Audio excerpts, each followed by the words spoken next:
And I'm going to share with you some things that are going to help you to get to the next level. I read a quote not too long ago where Mary Tyler Moore said that you cannot be brave and only have wonderful things happen to you. That if you're ever going to do anything worth doing, you're going to have to struggle. And you're looking at a kid right now who was born in Gary, Indiana, to a mother who made $7 an hour working at Taco Bell raising 4 kids. Now, if you don't think that that part of the story is atrocious, let me give you the nuts and bolts of it. My father was the pastor of the church that I attended, and he was my father, and I didn't even know it. I looked at him as a hero, and I listened to him preach every Sunday morning, and I wished that, not knowing my father, I wished that he was my father. And one day, my mother called us in the living room because I kept asking her, who's responsible for me being here? Who's this other person that helped you to get me here? Hopefully it wasn't Pastor Andy. But who's this guy that's responsible for bringing me into the world? And she sat me down and she said, I'm going to tell you something. The pastor of the church is your father. And so I met with him at the age of 12, found out he was my father, and I asked him, I said, are you my father? He said, yes. I said, when were you going to tell me? He said, eventually. I said, okay, well, it hurts me to know that you don't claim me as your son. I said, is there any future in that? He looked me right in my face and he told me, if it hurts for you to not be claimed by me as your father, then I suggest that you go to another church.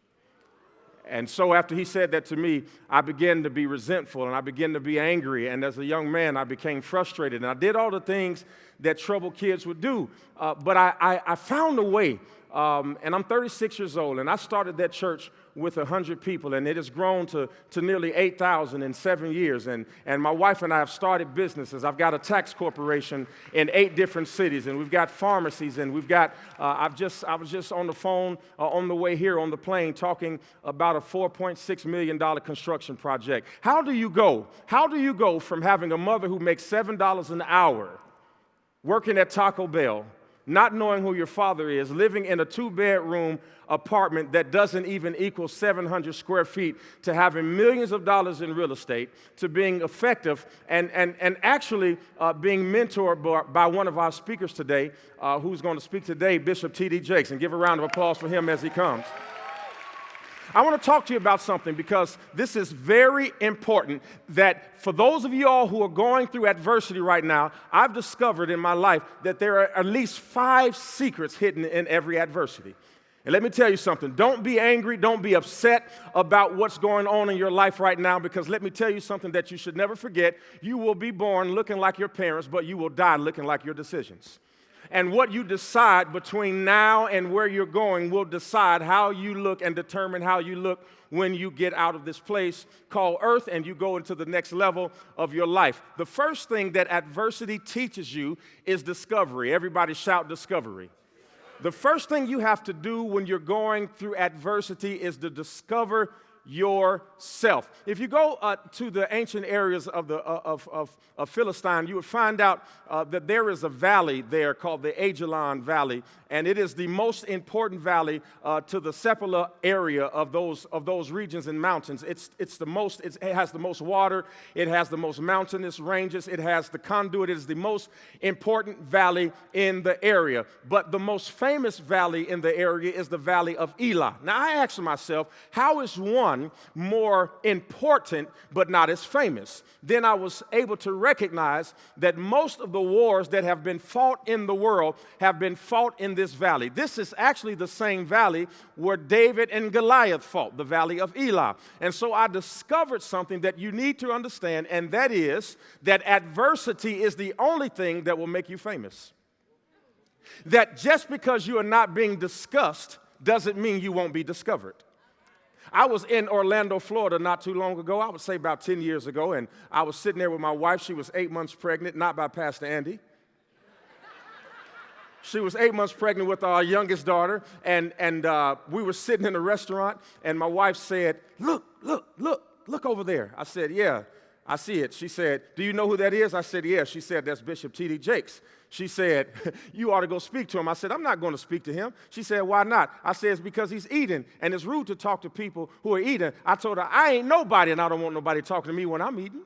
So she said, you ought to go talk to him. I said, I'm not going to talk to him. So she said, just like and my wife, she's about 5 something, and she light-skinned, and she thinks she's tough. Anybody know anybody like that? So she's little, but she's big, right? And she said, okay, well, whatever. And whenever a black woman says whatever, it means whatever. So she says whatever, and I said, okay, I don't speak to him. And then Bishop Jakes comes, and I'm on my way out of the restaurant, and Bishop Jakes says, hey, you, come here. Turned around and I said, who, me? He said, yeah.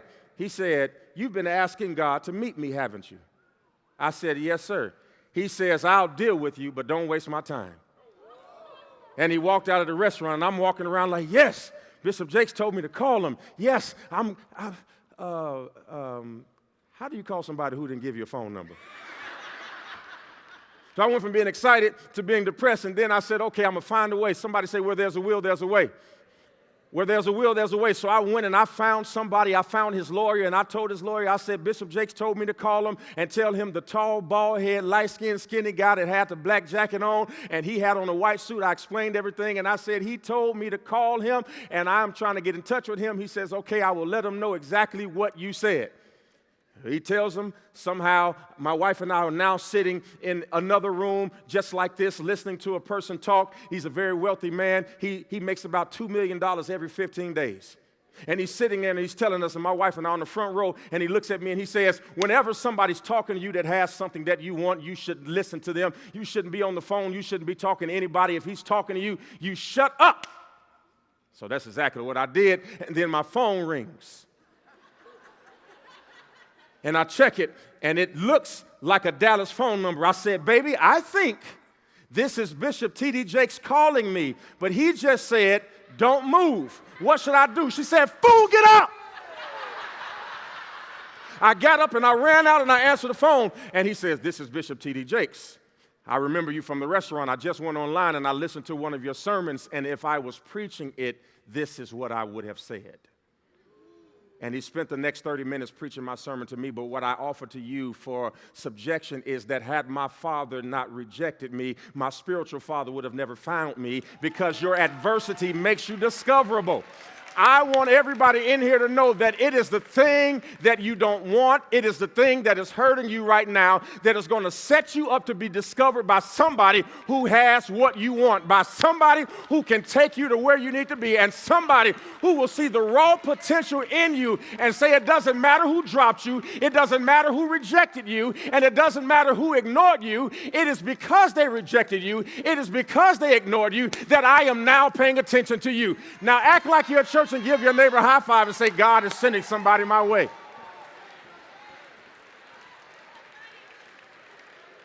So God will send somebody to discover you.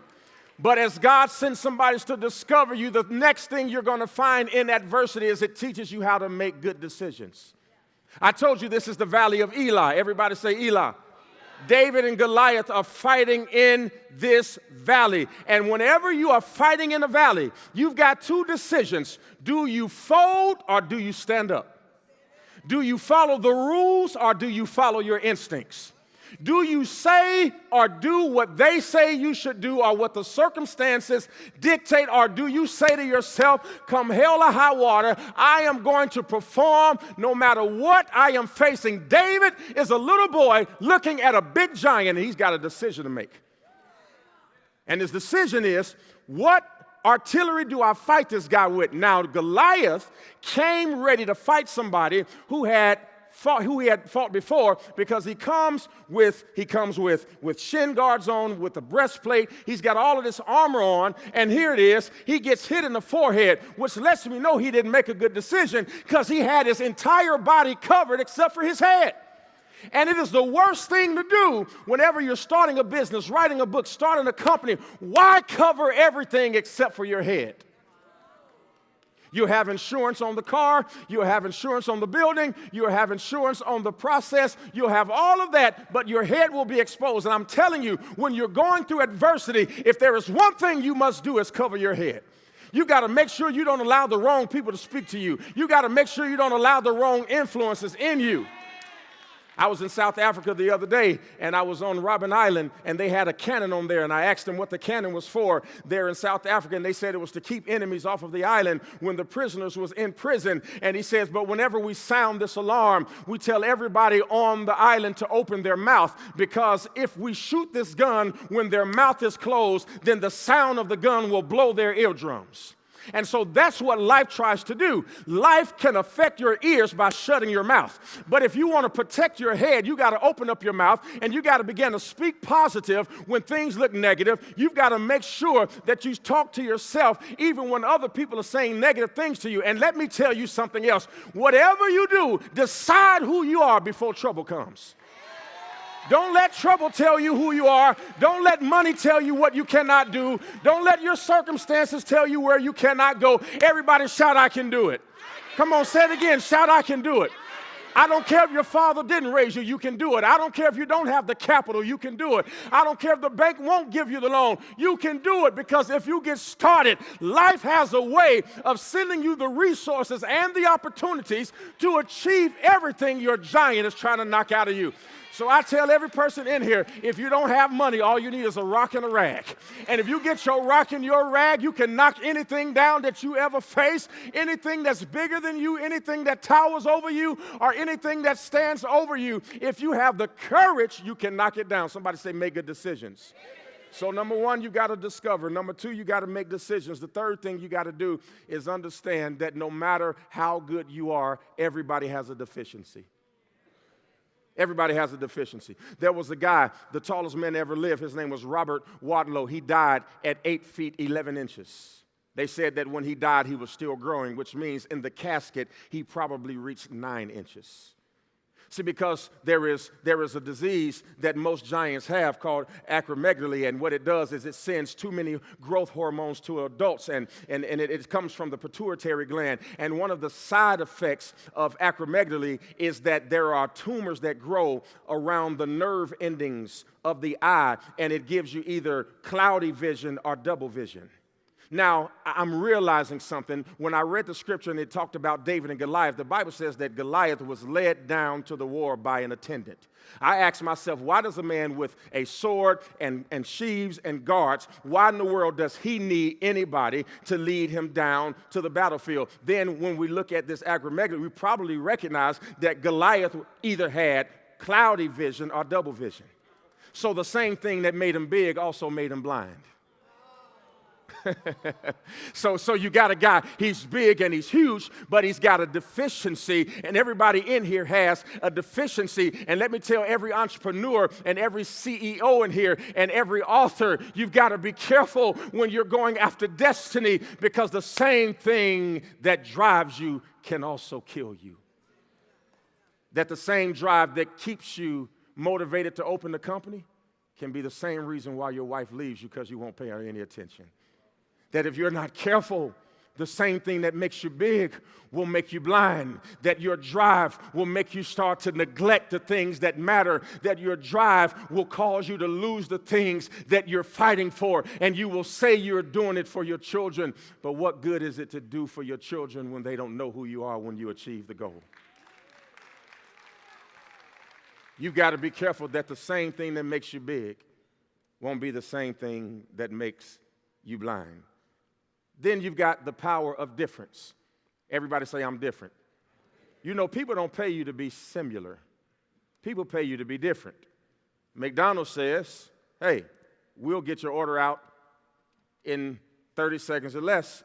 Burger King says, we're not going to rush it, but you can have it your way.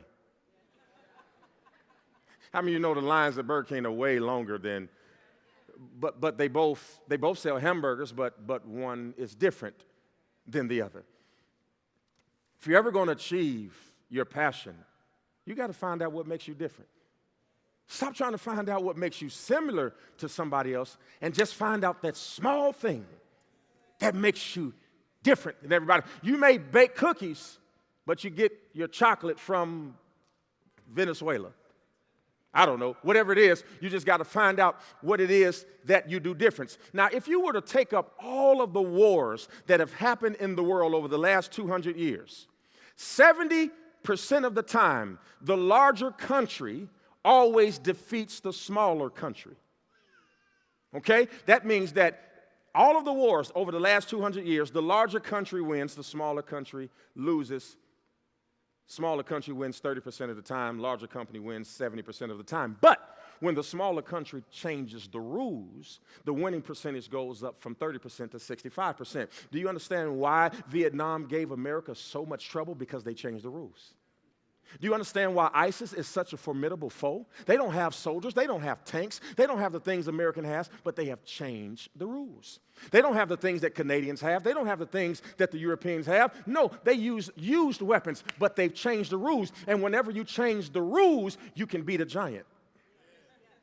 Somebody just got that. I just heard about 3. See, whenever you fight a giant in his armor, you will lose. When you change the rules to the game, then you increase your winning percentage. Let me give you an example. In 1908, when the Arabs revolted against the Turks, the Arab artillery consisted of 1 rifle, 100 bullets, and 1 pint of water. While on the other side of the spectrum, the Turks had intelligence, tanks, technology, and you would assume that the Arabs were at a disadvantage and the Turks were at an advantage. But when you look at history, you find out that the Arabs killed 1,200 Turks and that the Turks only killed 2 Arabs. The Arabs were small in number, but they were big in strategy. You can beat a giant if you would change the strategy. If you'll have a system. Everybody say system. This is my definition of a system. A system, S-Y-S-T-E-M. You know you have a good system when it saves you stress, time, energy, and money. That's how you know you have a good system. It saves you stress, time, energy, and money. And let me tell you, size is not a strategy. How much money you make is not as important as how you spend the money you make. Did you know that 70% of the people who win the lottery are broke in 2 to 5 years? So that proves to you that money is not the answer, it's the strategy. It's if you were to get an extra $10 million today and you keep your old habits, you will spend $10 million like you spent $10,000. So you got to make sure that you find out, your difference. Here's the last thing that you've got to understand, all right? The last thing that you find in your adversities is you can find out what it is that you can do. Somebody say, what can I do? David was small. Goliath was big. Goliath had a sword and a shield and a helmet, and he just left this one part open. This was the only thing he had exposed. And he just so happened to be fighting with somebody who could hit that spot from 200 yards away. And he just so happened to be fighting somebody who knew what they could do. David refused to even fight in Goliath's clothes. He says, I don't even want your armor. I'm going to use what I have. And I'm going to take this rock. And I'm going to take this rag. And I'm going to hit you in the only portion of you that is exposed. I want to encourage every person in this room to find the soft spot in your adversity. Find that small window, that small opening, because I'm telling you, it is not about the whole thing, and you don't have to tackle Goliath. You don't even have to get close enough to him because he cannot see you because it's deficiency. You can hit your target from right where you are if you'll do what you do. So I want everybody here to say, do what you can do. Come on, say it like you mean it. Do what you can do. I don't want you to try to be big because some people can't be big when small has them. You've got to make sure that you use what you have to get what you want. I want you to use what's in your mind. I want you to use what's in your hand. I want you to use what's at your disposal, and I want you to leave this place today encouraged for the journey to make sure that you can achieve all of the dreams that you have in mind. And here's a scripture that I love to say, that you should be not weary in well-doing, for you will reap a harvest if you faint not. Only 3% of you will leave this room today and do what anybody on this stage said. Only 3%. I'm just trying to find out, who are you? Who are you? I want the 3% to jump on your feet right now. Matter of fact, and I just want you to look at the person standing beside you and say, I'm in the 3%. Tell them, I don't mean to be arrogant, but I'm in the 3%. and tell him, if you don't want your stuff, I'll take it, because where I'm going to need everything that God has for me. How many of y'all believe you're going to the next level? Listen, my name is Keion Henderson. Thank you so much, Power of Success. Thank you, Toronto. I'll see you next time. God bless you.